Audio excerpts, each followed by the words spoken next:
salaamaaleykum mbokku internet yi amaati mbégte ànd ak yéen ci seen émission bi di le grand débalage rek ni leen koy defalee tous les mercredis di nuyu nag mboolem seen mbokku internet ñuy suivre tey jii nag ñu am mbégte dalal un grand chroniqueur rek ñu gën koo xamal ci El Hadji Mouhamadou Lamine Fallilou Fall ñu gën a xam nag ci Leuz Baol dañ koy bàyyi rek mu nuyu ak mbokki internet yi. Alaaji maa ngi lay nuyu bu baax di la ziar voilà di am mbégte comme ni nga xamante ni rek noonu lañ koy àndee tous les mercredis ñëw waxtaan ci li nga xamante ni rek moo gën a fës ci bés bi wala sax ci weekend bi ba ci yëpp déballage la bàyyiwul dara bàyyiwul fenn itam mboolem loo xamante ni rek dafay soxal penc mi ak politique dañ ciy ànd ak yow di nuyu internautes yi nga xamante ni itam ñu ngi ànd ak ñun. jërëjëf sëñ Fallou xam naa dañuy dugg ci waxtaan bi parce que semaine bi moom Sénégal bari na chronique bari na coow tamit mais niñ koy defee rek mooy dañuy njëkk a dugg rek ci sortie bi nga xam ne moo waral mbaboor bi muy sortie du président assemblée nationale président Ousmane Sonko ñu gis ne sortie bi point bi nga xam ne moo ci gën a am doole mooy point bi nga xam ne moo laal fonds sociaux yi ak fonds communs yeeg yooyu ci lim ci sorti ci fonds sociaux yi ak ni mu ko doon doxalee. ak leeral yim ci def yow ban jàngat nga ci am. waaw am na solo question bi am na solo parce que mën nañ ne sortie bi sortie la boo xamante ni bu am solo la mais buñ koy tënk rek dañ koy tënk ci sortie de clarification mën nañ ne dafa dikk pour clarifier li nga xamante ni moom la sénégalais yi soxla woon a comprendre ndax boo xoolee ñu bari ci sénégalais yi doon nañ interpeller premier ministre ci li nga xamante ni moo di fonds politique yeeg fonds spéciaux yeeg ci daal di aju kon le fait que moom mu génn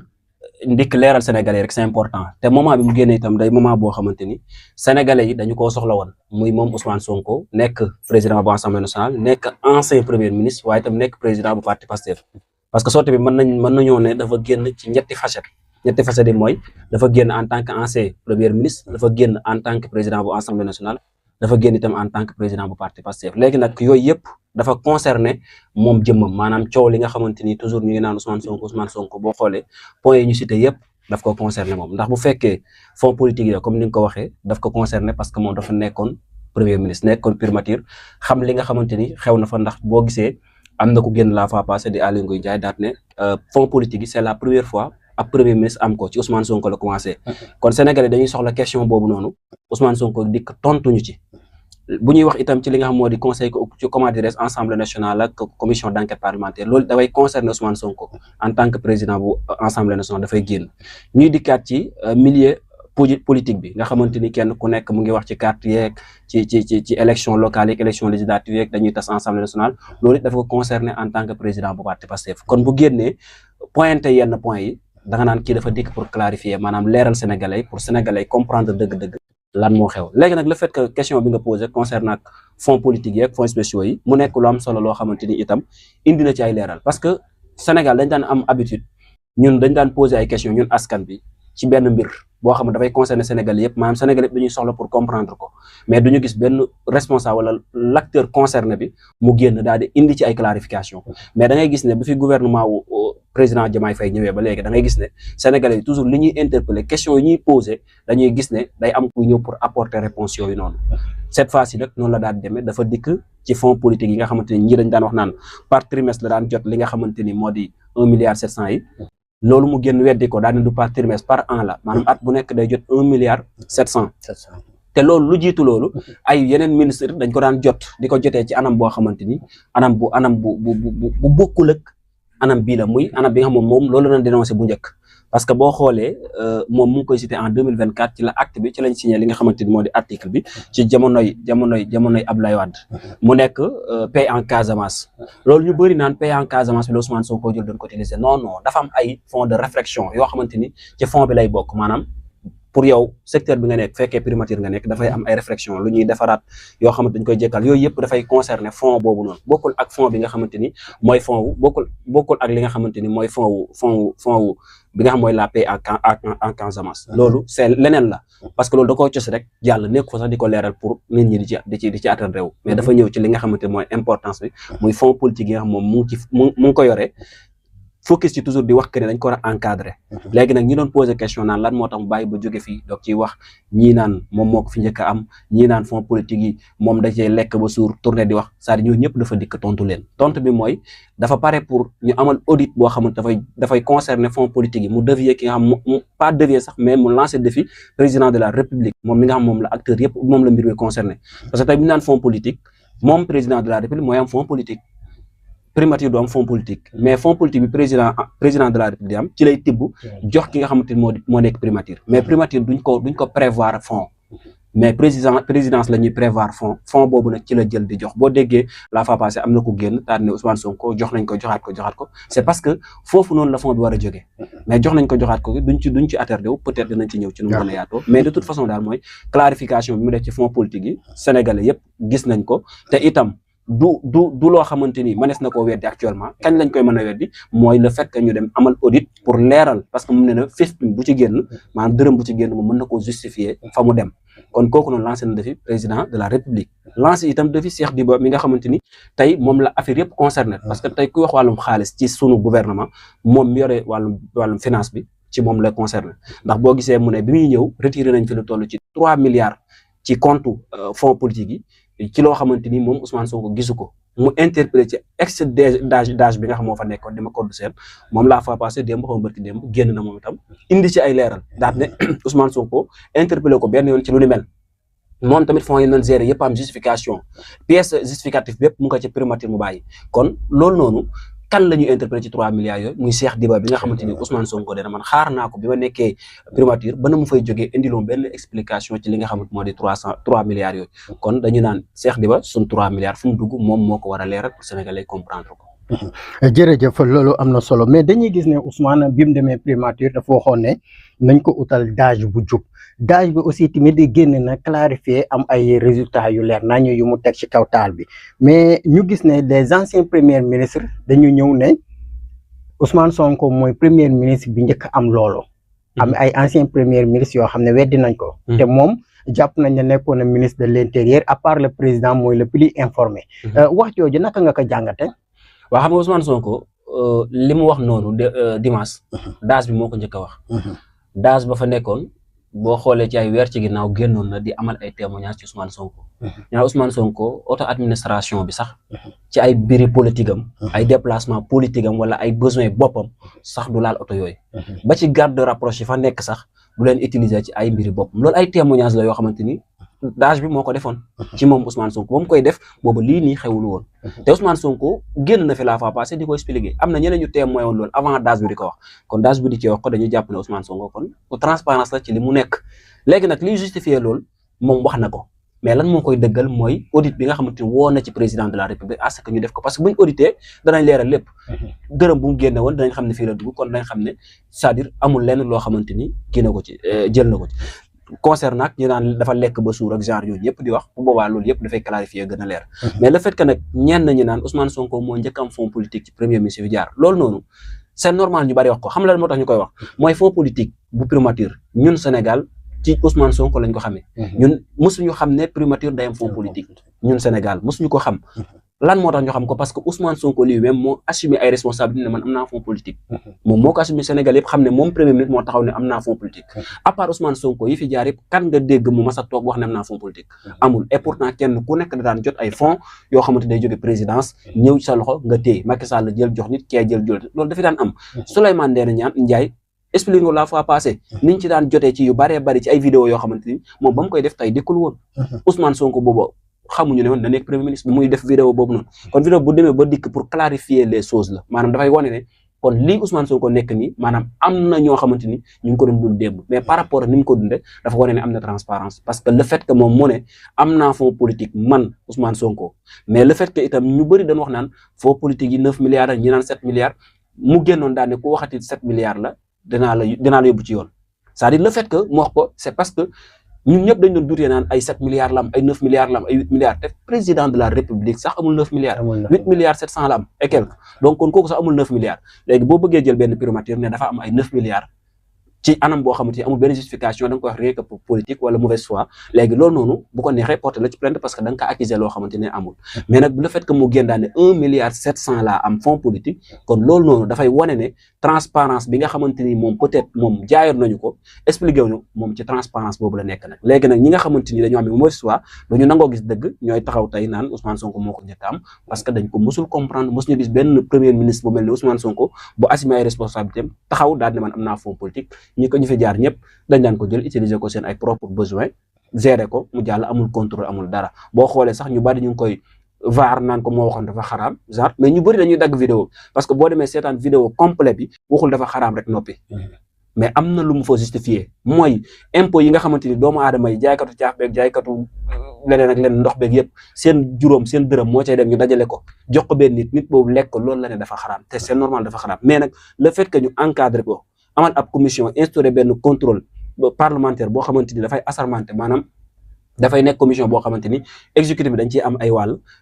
Assemblée nationale am ci wàll loolu boo ko boolee ñoom ñoo koy contrôler di contrôler li nga xam moo di fonds politique yi fonds spéciaux yi fonds social muy ñetti fonds yoo xamante ni dañ koy contrôler luy dugg ñu génn luy dugg ak luy génn ñoo xam ne fi la du donte ni état dafa sacré te dafa am loo xamante ni ay fait yoo xam ne kenn mënu koo xam mais les acteurs concernés maanaam ñi koy contrôler ñooñu nañu xam avec des justifications yoo xamante ni dafay leer sénégalais comprendre loolu la woote te loolu ci la woo président aussi te clarification bi itam loolu la ci indi. waaw mais nan nga jàngate ne Ousmane Sonko mu génn rek dafay yëngal politiciens yi ñëpp ku ci nekk da ngay commencer taxaw justifié wul sa bopp lan moo waral loolu lan nga si jàngat. waaw parce que Ousmane Sonko dafa am xam-xam loolu nag du neex a dégg du neex a comprendre mais dinaa ci expliquer tuuti xam nga Ousmane Sonko wax naa fi la fois passée que ne politique am delluwul ginnaaw dafay avancer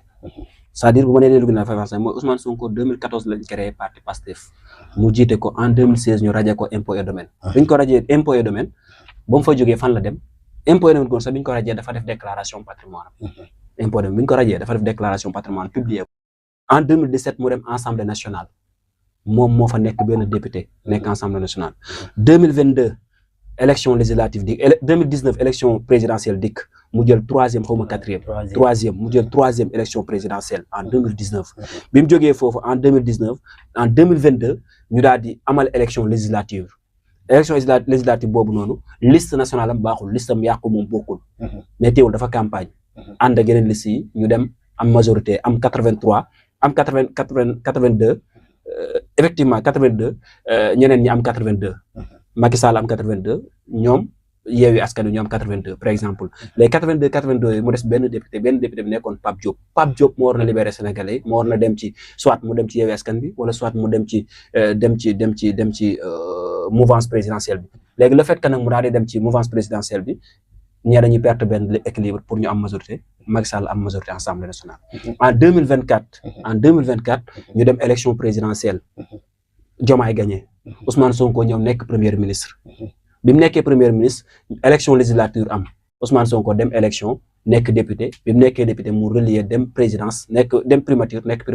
bàyyi ñee ñu doxal El Malick Ndiaye nekk président bu Assemblée nationale léegi évolution boobu noonu mooy moom jóge na état bu député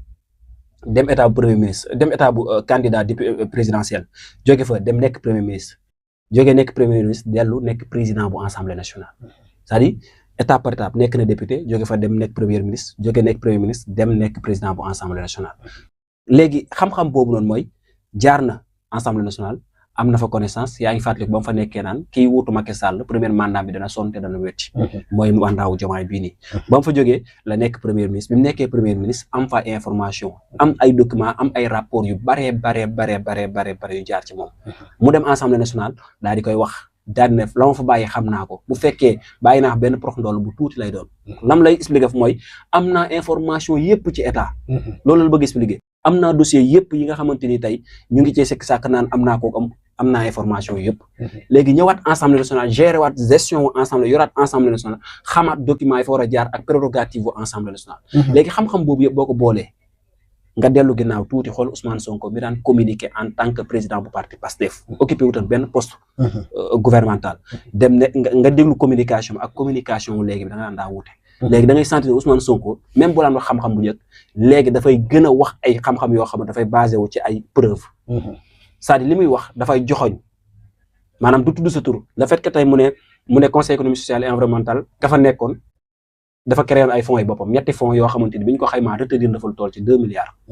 tuddul tur mais ñëpp xam nañ ne xam nañ jigéen gi jiite woon conseil économique social et environnemental sénégalais yi xam nañ ko. kan la ñu ne Aminata Touré léegi kon kan lay waxal dañoo Aminata Touré ñu ne rapport bi moo ko épinglé woon Ousmane Sonko bu wax rapport bi moo ko épinglé woon du tey.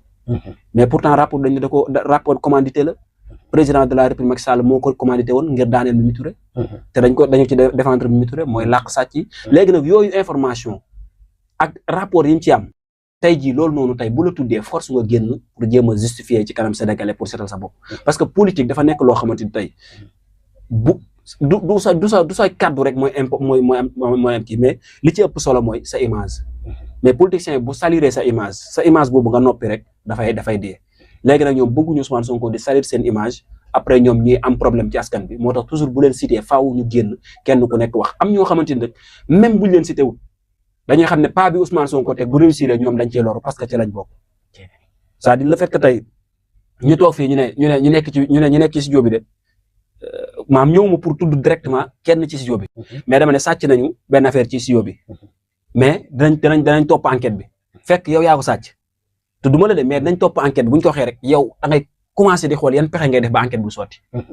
ñu bari noonu la ñu mel ci Ousmane Sonko maam le fait que muy créer yenn pas yi nga xamante ni pour réussir ñoom dañuy tombé ci pièce boobu noonu dañ ciy bokk ñooñu duñu bëgg dara di sotti dañuy bëgg toujours lu mu jàpp ñoom ñu xool nuñ ko saliré nuñ ko diaboliser ak sénégalais ba sénégalais xam ne jàpp ne lii du dëgg da koy politique fekk ni bewul noonu. voilà loolu leer na jërëjëf ci éclairage yu am solo yi xam naa dañuy dugg rek foofu nga daanele mooy si conseil économique et social si suñu tata Mimi moom nga xam ne moo ko géré woon bi Ousmane Sonko génnee wax ya fa nekk ak erreur ya fa nekkoon nag ak xaalis baax yooyu automatiquement dañ defoon ne wala boog man dama defoon ne tata Mimi su génnee day indi ay éclairage mais dafa génn rek tontu directement ne Ousmane li muy wax nekkul parce que bi mu nekkee primature jox nañ ko ay fonds une fois deux fois trois est-ce que jaaduwul woon moom mu setal xaalis boobu ñu koy toppee ne rapport da koo épinglé que gënul woon que muy tontu Ousmane Sonko ci li Ousmane Sonko def. Alaaji xam nga booy setal xam nga lan ngay setal. tey bu fekkee ne dañ ne loo dafa def benn affaire. dossier bi mu ngi fi rapport baa ngi fi. loo bu génnee naan du man kenn du la déglu. xam nga kan la ñuy déglu. rapport bi kan moo ko justifié yoon justice. tey Aminata Touré mënul woon a génn ba justifié boppam. mais xam naa lan la mën a def man ak Sonko ñoo yem. est-ce que comprendre nga. c'est-à-dire man xam naa ne man mënuma justifier sama bopp parce que sénégalais yi gëm ne man di du man. mais naka laa mën a def tey mooy naa def benn pexe ba sénégalais yi xam ne man ak Ousmane Sonko ñoo yem. xam nan la ko justifié. dafa dikk daal ne Ousmane Sonko en 2025 2 milliards la retenir ci fonds am na 2 milliards. en 2026 1 milliard 700. mu ne loolu yëpp nag Ousmane Sonko dafa def détournement d'objectif. xam luy détournement d'objectif. mooy ñu jox la 100000 ne la 100000 yi yóbbu ko Bawal Média nga jël ko yóbbu ko sa kër.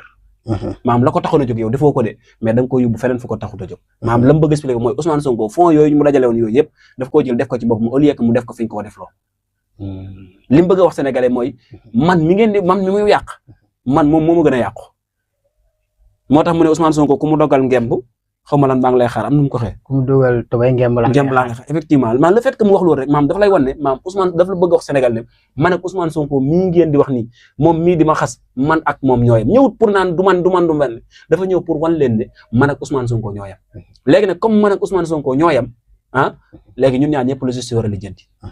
est-ce que comprendre nga maam boo dégloo wax ji day mel ni maam moom dafa bëgg tey bu ko justice di lijjanti bu mu ko lijjanti moom donc na ko lijjanti ñoom ñëpp déggoon Abdourahmane Diouf la fois passée mu génnee biñ koy wax ci un ordinateur bi lam tontu c'est-à-dire toujours dañuy justifier que ne man ak Ousmane Sonko ñoo yem maanaam le fait que ñu taxaw naan du man lii ak lii nii laa ko def ba mu leer déedéet mais dañ lay won ne ñoom ak Ousmane Sonko ñoo yem maanaam ñun càcc gi ñu Ousmane Sonko di ñi moom moo ñu dàq sàcc manipulation yi mu ñuy jiñ moom moo ñu dàq manipuler c'est ci loolu lañ nekk rek Mimi loolu rek la mën a def te bi mu dikkee loolu rek la def sénégalais aussi ñooy jugé xool ba xam Mimi li muy wax ndax teg na ko ci ay base yu leer déet parce que Ousmane Sonko mënul wax ne maa ngi lancé défi président de la République à ce que ñu def audit jaratut co mais ñu gis ne tey jii ci mercredi bi assemblée dafa woote woon benn réunion extraordinaire mais par la suite ñu jor benn kër bu jóge fële ci waa conseil constitutionnel ñu renvoyé ko ñu ne ñoom dañuy déglu ba ndaxte président moo def benn rappel pour ñu annuler ko ci li nga xam ne moom lañ doon voté léegi yow naka nga gisee loolu que mënuñu woon a bàyyi liñ voté woon ñu jàll wala ñu woote tey pour xool naka la ñuy def ba kuy dugg def sa sax déclaré li nga am sooy dugg ak sooy génn. waaw xam nga loolu li koy expliqué yomb na. li koy expliqué yomb na di fonds politique la affaire dañ naan fonds politique moom lañ gaa doon voté tey. tey dañoo bëggoon a amal session extraordinaire amal séance voté boleke nañ ko maanaam loolu lañ bëggoon ñëw voté ko am contrôle ñu instauré commission contrôle parlementaire boo xamante ni mooy contrôler fonds politique yi fonds spéciaux yi fonds sociaux yi loolu lañ bëggoon président Diomaye ku nekk gis na digganteem ak Ousmane Sonko limogeage bi ñëpp xam nañ ne contexte bi mu jógee ban contexte la jógee 22 avril su ma juumul ci date 22 avril la Ousmane Sonko dem def déclaration politique générale à l'Assemblée nationale. ba mu demee ñu dugal ko ci question wu fonds politique yi. avant boobu président Diomaye amal na ab sortie ñëw ci fonds politique yi naan fonds politique yi du lépp lañ mën a contrôler. parce que am na saa soo xamante ni kenn du ko mën a contrôler président premier ministre Ousmane Sonko boobu moo ko nekk mu dem Assemblée nationale de bokkuma ci ak gis-gis président te jàpp naa ne président dafa juum te dina dellusi mais fonds yi lu ñu war a contrôler la loolu la wax mu ñibbi ñu dàq loolu fi am léegi tey ñoom ñu woote woon session extraordinaire war na amal séance bi tey pour voter ko def débat yi voter ko pour ñu instaurer benn commission contrôle parlementaire waaye itam encadre li nga xam moo di fonds politique yi loolu moo war na am tey ministre Al Amin Lo moo bind moo saisir conseil constitutionnel parce que loolu daf ko concerner moom fonds sociaux yi fonds spéciaux yi daf ko concerner léegi nag fonds yooyu noonu le fait que moom mu saisir conseil constitutionnel nee na dafa sukkandiku ci article 60 dafa sukkandiku ci article 67 ak article 76 bi mu ci sukkandikoo ci article 67 ak article 76 maa ngi jégalu de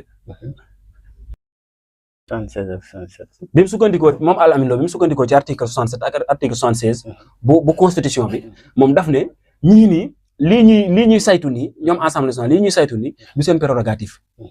bu exécutif la maanaam exécutif ñoo war a saytu affaire de contrôle yooyu ñoom ñoo ci war a dox léegi nag le fait que Assemblée nationale jël ko moom mu ne kon man damay saisir conseil constitutionnel daal di sukkandiku ci article 67 article 76 bu constitution bi ngir di sàkku conseil constitutionnel daal di déclarer irrecevable waaye itam daal di bloquer vote parce que gars yi transparence bi ñuy woote encadré pour fonds politique yi moo leen arrangé wut mësul leen neex te du mësul parce que fonds politique yi même pratique bi fi amoon pratique boobu lañ bëgg di doxale mbir mi Assemblée nationale nag loolu la bañ ñii nag bëgg cee jàpp ne du fi amee lii mooy problème bi. jërëjëf xam naa liñ ci jëlee si waxtu léegi ñu dem su ko defee dañuy wàcc rek suñu département parce que gis nañu semaine passée samedi kiiraay di parti bi nga xam ne moom la fii le président installé nekkoon ci seen installation coordinateur yeeg yooyu mais malheureusement que ñoom dañoo tijji rek commencé am ay xiiroog ngaayoo ba ay pompe gaz yeeg yëpp tàkk fa yow naka ngay gisee parti bu bees bu ñëw installé rek salaamaaleykum maaleykum salaam saisi commencé naaw ci kaw. mais noonu la mën a demee Modou Sall mu nay leer moom moo ne président Diomaye dafa jox liggéey Abdou Diaw waaw ci département pour mu liggéey moom mu jël ay milliards am ay xaalisam bu bari tuur ko ci dëkk bi jël ay nervi politique boo jëlee ay nervi doom xeex moom moo ko wax jël ay nervi lépp ngeen xam ne amul base politique bureau votam sa mënu koo gagné ngir bëgg am base politique moo tax mu di créé yooyu yëpp ay nervi yu kenn xamul loolu nervi moom fu mu am rek am na loo nar waxut garde rapproché de nervi la wax nervi moom fu mu am rek am na loo nar mooy jàmmaarloo léegi kon kay bu siège jógee waru bett kenn léegi nag comme siège jóg na lan moo tax siège jóg mooy ñoom ñi ci nekk kenn ku nekk dafa am lu leen di ci affaire bi ci parti bi ñëwuñu parce que dañuy politique ñëwuñu parce que dañoo gëm Diomaye président Diomaye il faut que mu xam ne ñii mu àndal kenn gëm ko ci en commençant par Aminata Touré ba ci suuf amul kenn ko ci gëm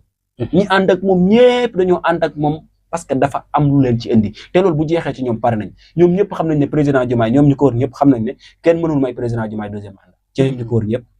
mais ñoom xam nañu def nañu fexe même pratique yi fi amoon nañu dem dundi parce que parti nguur la parti nguur faaw nga am xaalis faaw ngay mobiliser ko Macky Sall faaw ngay wo Macky Sall kañ la doog di comprendre Sénégalais bëgguñu ko bi muy dem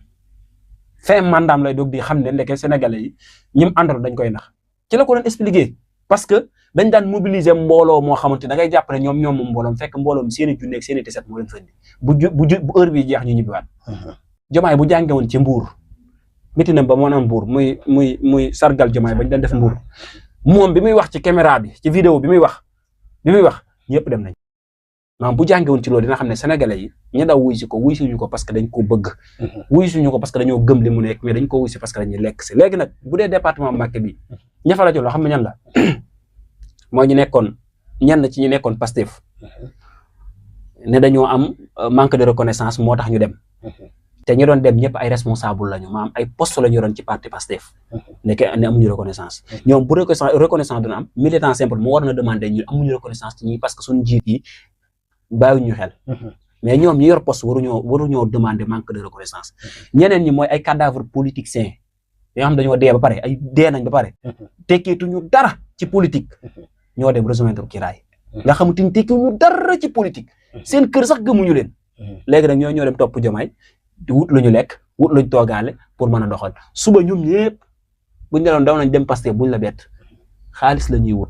mais wutuñu ay pouvoir ak wutuñu ay Diomaye gëmuñu sax Diomaye sax xam na ne gars yi gëmuñu ko te boo gisee ni Amérique ci mbir mi xam ne Diomaye boo xam ne gars yi gëm nañ ko dem na élection mais xam ne gars yi gëmuñu ko ñu gis ne président Ousmane Sonko bi mu fi ñëwee fii ci département Mbacké dafa waxoon ne président tuur na fi xaalis bu bari effectivement ñu ñëw am ñu ko porter plainte coow li déclenché ñu ne na leeral xaalis bi kañ lañ ko tuur ñu gis ne nay leer moomu sorteem bi mu def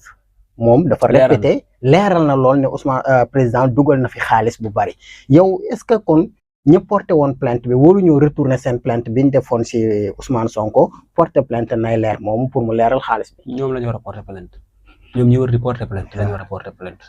xam nga tax ñu war leen a porter plainte man maa dem jafe ba xam nga moo tax ñoom ñu war leen a porter plainte mooy ñoom dañ ne ay sëriñ Sëñ Touba lañ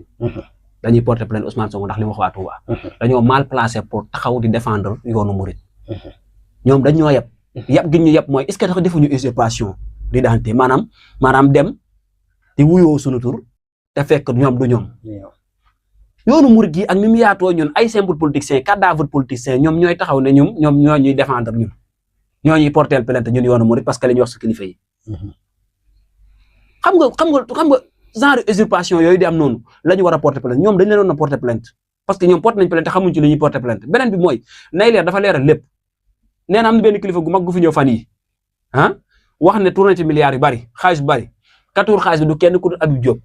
léegi nag moom nay leer na leeral kan la Habib Diop jox xaalis bi waaw kon dafa mel ni waxtu bi xooj nañu egsi nañ dañ lay bàyyi rek nga tàggatoo ak mbokk internet yi ba beneen yoon. waaw sant la gërëm la amoon mbégte ànd ak yow xam nga yow da ngaa neex a àndal ndax yow doo ñu kii sonal ci dara di jaajëfal itam mboolem koo xamante ne mu ngi leen di bàyyi xel ci scène bi waaye itam di leen jox rendez-vous mercredi incha allah comme niñ koy defee saa su nekk rek ànd ak yéen ci chronique mercredi muy déballage maanaam mboolem loo xamante ni rek actualité la ci bés bi ñu daal di koy jël waxtaane ko ñu leen sant bu baax di leen gërëm amoon mbégte ànd ak yéen jaa ngeen jëf. jërë ngeen jëf kon nag seen rendez-vous au grand déballage moo nekkoon lool rek ñu leen di jox rendez-vous ba beneen mercredi incha allah rabbi ci seen chaîne bi jërëjëf.